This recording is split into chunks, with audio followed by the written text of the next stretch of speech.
पीछे बड़ी मार भइल बा, पागल दीवाना यूपी बिहार भइल बा, बुझला। हाय बनारस के हमरा नइखे होगा। सुनो मन के संभार हवे महंगा सामान, फेरा में जे परब त हो जाइब जियान, आग पोरे पोरे भरल बा भीतरिया। चुम्मा चुम्मा दे दे चुम्मा। क्या कहतिया कि बान्ही के पगड़ी स्टेरिंग के कगड़ी लटकी हाँ जनिए राजा जी, तनासा में गड़िया लोड के रोड पर हकी हाँ जनी।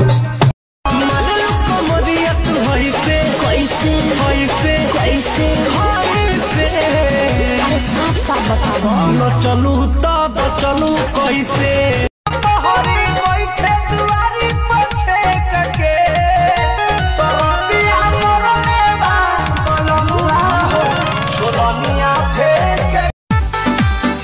हंसी के बोलल दिलवा के तोहरा तू बढ़ी गइल।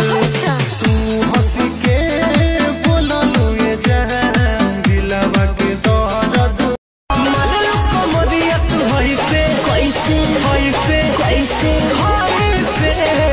अरे साफ साफ बताओ चलू तब चलू कैसे। देखो क्या मैं तुझको साफ साफ बोल रहा हूँ। हाँ वीडियो भी बना रहा हूँ। हाँ ड्राइवर साहब भी है और ये भाई साहब भी हैं। हम तुमको भगा कर लाए हैं जी। तू मुझे भगा कर नहीं लाया है, समझा ना। हम तुमको भगा कर लाए तो उसमें क्या बुराई है।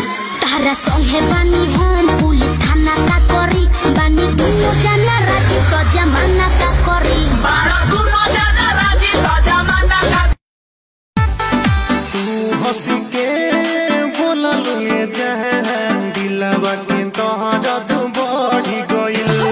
तू हंसी के बोलल दिलवा के तोहरा तू बोला कब हमार मम्मी के दामाद मिलेगा। जवन चाहा करू हमारा से जान, बियाह के बात मिलेगा। अभी नहीं हरे में कुट के धान, बियाह कातिल जवानी फरह बिया दावा। यही पाया बाबू दुनिया फिदा बा।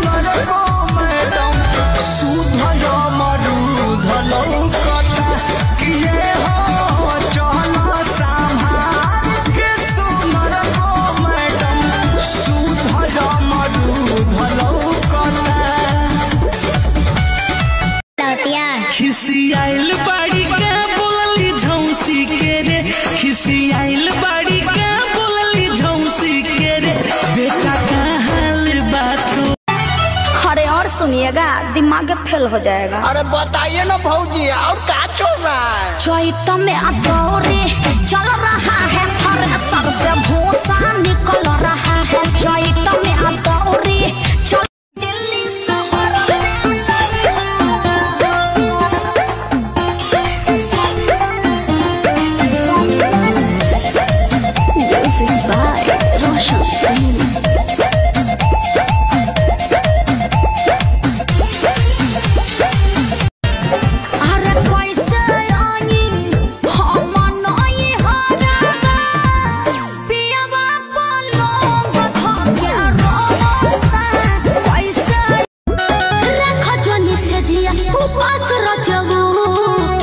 जवानी का नास रजो। अरे काहे नहीं खबुझ बाड़ा तू जाई तोहरा दुआरा पर बाजत होई डीजे चिमी चिमी चिमी आजा आजा आजा तोहरा दुआरा पर बाजत होई डीजे होई दीवाना के पुरता लोरवे से भीजे हा हा पूछलो है